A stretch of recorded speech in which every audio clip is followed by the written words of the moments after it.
ବିଜେଡିରେ ବର୍ତ୍ତମାନ ଦୁଇ ହସ୍ତିଙ୍କୁ ବିଜେଡି ବିଦା କଲା। ଆମ ସନା ମହାକୁଟ ତ ଗଲେ ଜଣା ପଡ଼ିଲା ଦଳ ବିରୋଧୀ ବୟାନବାଜି କରୁଥିଲେ, କିନ୍ତୁ ଅରବିନ୍ଦଙ୍କୁ କାହିଁକି ଦଳ ସସ୍ପେଣ୍ଡ କଲା? ନବୀନ ବାବୁ ମଝିରେ ମଝିରେ ଚକମା ଦିଅନ୍ତି ଦଳକୁ ମଜବୁତ କରିବା ପାଇଁ ନା ଚର୍ଚ୍ଚାରେ ରହିବା ପାଇଁ, ସେଇଟା ସମସ୍ତେ ମଧ୍ୟ ଆଶ୍ଚର୍ଯ୍ୟ ହେଇଯାନ୍ତି। ନବୀନ ପଟ୍ଟନାୟକର ଗୋଟି ଚାଳନାରେ ସମସ୍ତେ ଭାବିଥିଲେ ଏଇ ଝୁମୁକାରେ ଦଳେ ବିଧାୟକ ପୂର୍ବତନ ବିଧାୟକର ମେଳି, ହୋଟେଲରେ ମେଳି, ଫାର୍ମ ହାଉସ୍ରେ ମେଳି, ସେମାନଙ୍କ ଭିତରୁ କେତେ ଜଣଙ୍କୁ ନବୀନ ବାବୁ ସସ୍ପେଣ୍ଡ କରିପାରନ୍ତି, ଦଳରୁ ବିତାଡ଼ିତ କରିପାରନ୍ତି, ଏକ୍ସପେଲ୍ କରିପାରନ୍ତି, ଏଭଳି ଚର୍ଚ୍ଚା ହେଉଥିଲା। କିନ୍ତୁ ହଠାତ୍ ଯେଉଁ ସମୟରେ ବିଧାୟକମାନଙ୍କୁ ଡାକି ନବୀନ ନିବାସରେ ନବୀନ ବାବୁ ଆଲୋଚନା କରୁଥିଲେ, ସେହି ସମୟରେ ଦୁଇ ଜଣ ବିଧାୟକଙ୍କୁ ନିଲମ୍ବିତ କରିଦେଲେ। ପୁଣି କେଉଁ ବିଧାୟକଙ୍କୁ? କେନ୍ଦୁଝରର ଟାଣୁଆ ବିଧାୟକ ସନା ମହାକୁଡ଼ଙ୍କୁ ଏବଂ ରାଜ୍ୟ ରାଜନୀତିରେ ଚର୍ଚ୍ଚା ସୃଷ୍ଟି କରୁଥିବା, ସବୁବେଳେ ଚର୍ଚ୍ଚାରେ ରହି ଆସୁଥିବା ବିଜୟ ମହାପାତ୍ରଙ୍କ ପୁଅ ଅରବିନ୍ଦ ମହାପାତ୍ରଙ୍କୁ, ସନା ମହାକୁଡ଼ଙ୍କୁ ବିଦା କରିବା ପଛରେ ଅନେକ କିଛି କାରଣ ରହିଛି। କେହି ସେଥିପାଇଁ ଆଶ୍ଚର୍ଯ୍ୟ ହେଉନାହାନ୍ତି। କାହିଁକି ନା ଆପଣମାନେ ଲକ୍ଷ୍ୟ କରିଥିବେ, ମୋହନ ମାଝୀ ମୁଖ୍ୟମନ୍ତ୍ରୀ ହେବା ପରେ କେନ୍ଦୁଝରର ବିଜେଡ଼ି ରାଜନୀତି ବିଜେପି ମୁହାଁ ହୋଇଯାଇଛି। ନିଜେ ବଦ୍ରି ନାରାୟଣ ପାତ୍ର ମଧ୍ୟ ବହୁବାର ମୋହନ ମାଝୀଙ୍କୁ ପ୍ରଶଂସାରେ ପୋତି ପକାଉଛନ୍ତି ଏବଂ ସନା ମହାକୁଡ଼ ଭବ୍ୟ ସମ୍ବର୍ଦ୍ଧନା ଦେଉଛନ୍ତି। ବିଜୁ ଜନତା ଦଳ ଅମଳରେ କିଛି ହେଇନଥିଲା, 24 ବର୍ଷରେ କିଛି ହେଇନଥିଲା, ମୋହନ ମାଝୀ ଏତେ କାମ କରୁଛନ୍ତି, ଏ ନେଇକି ମଧ୍ୟ ଆପଣମାନେ ଲକ୍ଷ୍ୟ କରିଥିବେ ସନା ମହାକୁଡ଼ ଷ୍ଟେଟମେଣ୍ଟ ଦେଉଥିଲେ ଏବଂ ସମସ୍ତେ ଜାଣିଥିଲେ, ଗଣମାଧ୍ୟମରେ ଚର୍ଚ୍ଚା ହେଉଥିଲା ଯେ ସନା ମହାକୁଡ଼ ଯଦି ବିଜେଡ଼ିରେ ନବୀନ ପଟ୍ଟନାୟକ କାହାକୁ ବିଦା କରନ୍ତି, ସନା ମହାକୁଡ଼ ନିଲମ୍ବିତ ହେବା ଫାଇନାଲ। କିନ୍ତୁ ଗତକାଲି ଅରବିନ୍ଦ ମହାପାତ୍ରଙ୍କ ନାଁ ଯେତେବେଳେ ଯୋଡ଼ା ହେଲା, ସମସ୍ତେ ଚକିତ ହୋଇଗଲେ। କ'ଣ ସେ ଭିତିରିଆ କରିଛନ୍ତି କାହାକୁ ଜଣା ନାହିଁ। କୌଣସି ଗଣମାଧ୍ୟମରେ କେବେ ଖବର ପ୍ରକାଶ ପାଇନାହିଁ ଯେ ଅରବିନ୍ଦ ମହାପାତ୍ର ଆଉ ଦଳୀୟ ଲାଇନରେ ନାହାନ୍ତି ବୋଲି। ମୁଁ ତ ଦେଖୁଥିଲି ତାଙ୍କର ଫେସବୁକରେ ମକରରେ ସେ ଯେଉଁ ଛାଡ଼ିଛନ୍ତି, ନବୀନ ବାବୁଙ୍କର ଫଟୋ ଅଛି, ଶଙ୍ଖର ବି ଫଟୋ ଅଛି, ଯେତେବେଳେ ମକର ଅଭିନନ୍ଦନ ଜଣାଇଛନ୍ତି। ସେ କାରଣ ଯେତେବେଳେ ତାଙ୍କୁ ସସ୍ପେଣ୍ଡ କରାହେଲା, ସବୁଠାରୁ ଆଶ୍ଚର୍ଯ୍ୟ କଥା ହେଲା, ବିଜେଡ଼ିର ବହୁ ବରିଷ୍ଠ ନେତାଙ୍କ ସହିତ ଆମେ ଯୋଗସୂତ୍ର କରିଛୁ, ବିଭିନ୍ନ ଚ୍ୟାନେଲ ଲଗେଇକି ବି ଖବର ଖୋଜିବାକୁ ଚେଷ୍ଟା କରିଛୁ ଯେ କ'ଣ ଘଟଣା ଘଟିଛି। କୌଣସି ବରିଷ୍ଠ ନେତା ଠୋସ୍ ଭାବରେ କହିପାରିଲେନି। ସମସ୍ତେ କହିଲେ ଏଇଟା ମଧ୍ୟ ଆମ ପାଇଁ ଗୋଟେ ଚକିତ ଯେ କ'ଣ ପାଇଁ ଅରବିନ୍ଦ ମହାପାତ୍ରଙ୍କୁ କୁହାହେଲା। ଗାଲୁ ବୁରୁଡ଼ି ମାରିବା ପାଇଁ କିଛି ନେତା କହିଲେ ଗୁଇନ୍ଦା ତଥ୍ୟ।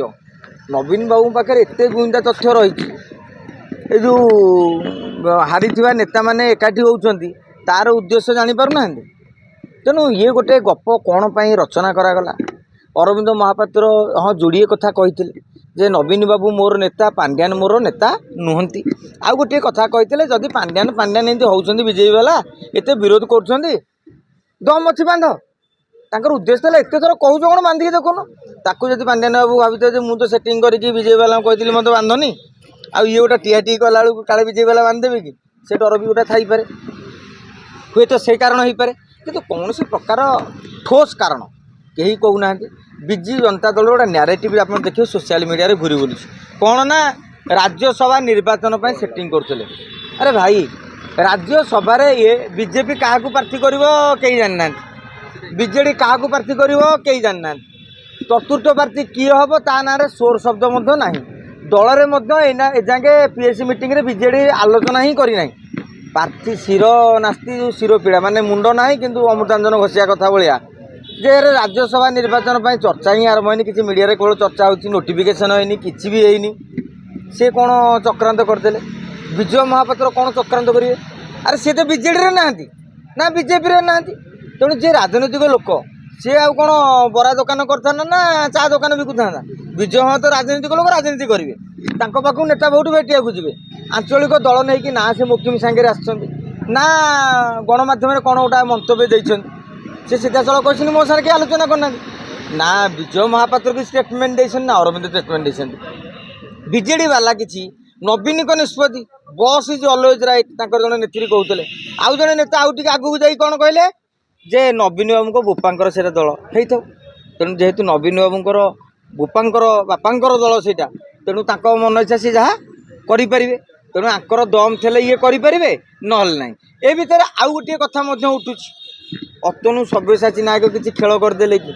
कहीं महाकालपड़ा पोछी जाइए आप देखिए एसआईआर बर्तमान ओडिशा रे लागू हम महाकालपड़ा बांग्लादेशी भोटर मैंने अतनु बाबू को जितौले बर्तमान से 10-15 भोट कटिज तेणु से देखिले महाकालपड़ा हो नहीं माने बर्तमान जावा पाटकुरा एवं 2024 निर्वाचन पूर्व वेद प्रकाश अग्रवाल परलोक परे परे पाटकुरा उपर भी नजर रखिदे अतनु तांको भाई भी टिकेट संग्रह करने योजना करते तेणु से देखिले 29 रहा पुणी 27 पंचायत निर्वाचन बेल थाउ थाउ बंधटे बांधा तेणु से अतनु बाबू जदि कंटा सफा करेंगे सी गोटे कारण तेणु अनेक कारण रही किंतु यह द्वारा गोटे कथा विजु जनता दल मजबूत हम ना दुर्बल हम नवीन बाबू जी भाभी जे नाई बर्तमान जोड़ा विधायक को बर्तमान निलंबित कर अन्य मैंने डरीजे तापर भी नजर रही जदि आप देखिए आ 7-8 दिन भितर आउ जो अंशुमान महांती आमर संबित राउतराय विष्णुप्रद राउतराय रुद्र महारथी प्रणव बलवंतराय जिते सब नेता सब मिली बांधुले से मैंने जदि आउ एकाठी नहले आपण जानवे नवीन पट्टनायक निलंबन मेडिसिन टा काम करी काली एकाठी हेबे ताले आपण जानवे नवीन पट्टनायक निलंबन मेडिसिन को ये फू कर तेना चेतावनी दियो जहाँ कर आमर आउ डरबार ना कि आउ गोटे वार्ता जे पांड्यान विरोध जी कर सी हम दलपाई विश्वासघातक तेणु कथा प्यारी बेले विजय महापात्र जाइए पांड्यान बेले अरविंद जाऊँगी शासन के देखो दल सी चलैले शासन हे बीजेडी भलरे चलले बीजेडी सरकार आसो एमएलए मंत्री से नवीन बाबू मुख्यमंत्री हे आमर किसी हबार अच्छे तेणु दल बुड़ब कि भांग कौन से रणनीति करुवे सी जानी थे जदि पांड्यान एगेन्स्ट कहले एमती होउछि तबे संबित राउतराय मुंडरे भी खंडा झुलुछि बोली कहि परिबा आगे केते नेता ऊपर खंडा झुलुछि संबित राउतराय कौन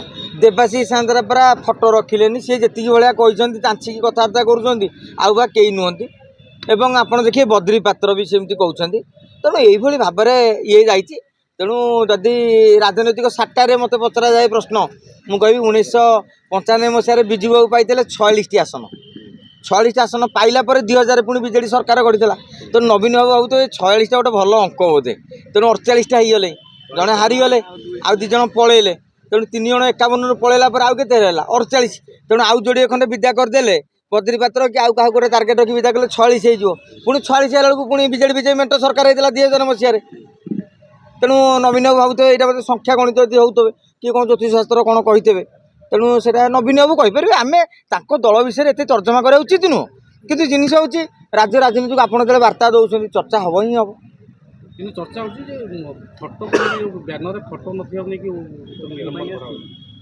मुझे आपको कहली देवाशीष सान्तरा भी फटो ना आम भी गणमाध्यम खबर प्रकाश पाई तेणु फटो निलंबन यहाँ नुह पंचायत निर्वाचन वर्षक पर तेज निलंबन कले से तो 20,000 भोट कम कार के हम राजनीति कौन हुए तेमें से लोक को रखिब से लोक को नचेब लोकों आगे अरविंद कौन है सी बर्तमान हिरो हो गले समझे कहले यार किसी भूल ना नवीन पट्टनायक पांड्यान बोलर एमती कर अरविंद को पुणी थे डाकी था मीटिंग आसी ना पुणी ओपनली डाकी था आउ जड़े नेता आसिक बैट दे था जगह अरविंद बर्तमान दलीय कम करना गणमाध्यम चर्चा होता ना तब लोक कहे आज्ञा दल रही आ नवीन बाबू कौन कर बर्तमान सिंपाथी फैक्टर अरविंद सपक्ष आप सोशल मीडिया कमेंट गुरा पढ़ुना समस्त नवीन पट्टनायक पोस्ट भी कर आज्ञा अरविंद महापात्र को आप सस्पेंड कर ठीक कले कहीं कहते सी फायदा रही बापा भी कहते पुओ फेमस कह सी कहवा स्वाभाविक सी कहले मत सस्पेंड कले मुझे 24 वर्ष पावर ना कि विजय महापात्र बंची मो पुओ आज भी तुम्हें सस्पेंड करदेल तुम तो राजनैतिक भविष्य दौच तार बापा कौन गोटे पुअर खराब चिंता कर तेणु आम शुणु विजय महापात्र पुओ हिसाब से मंतव्य देते राजनेता हिसाब से नुहति धन्यवाद।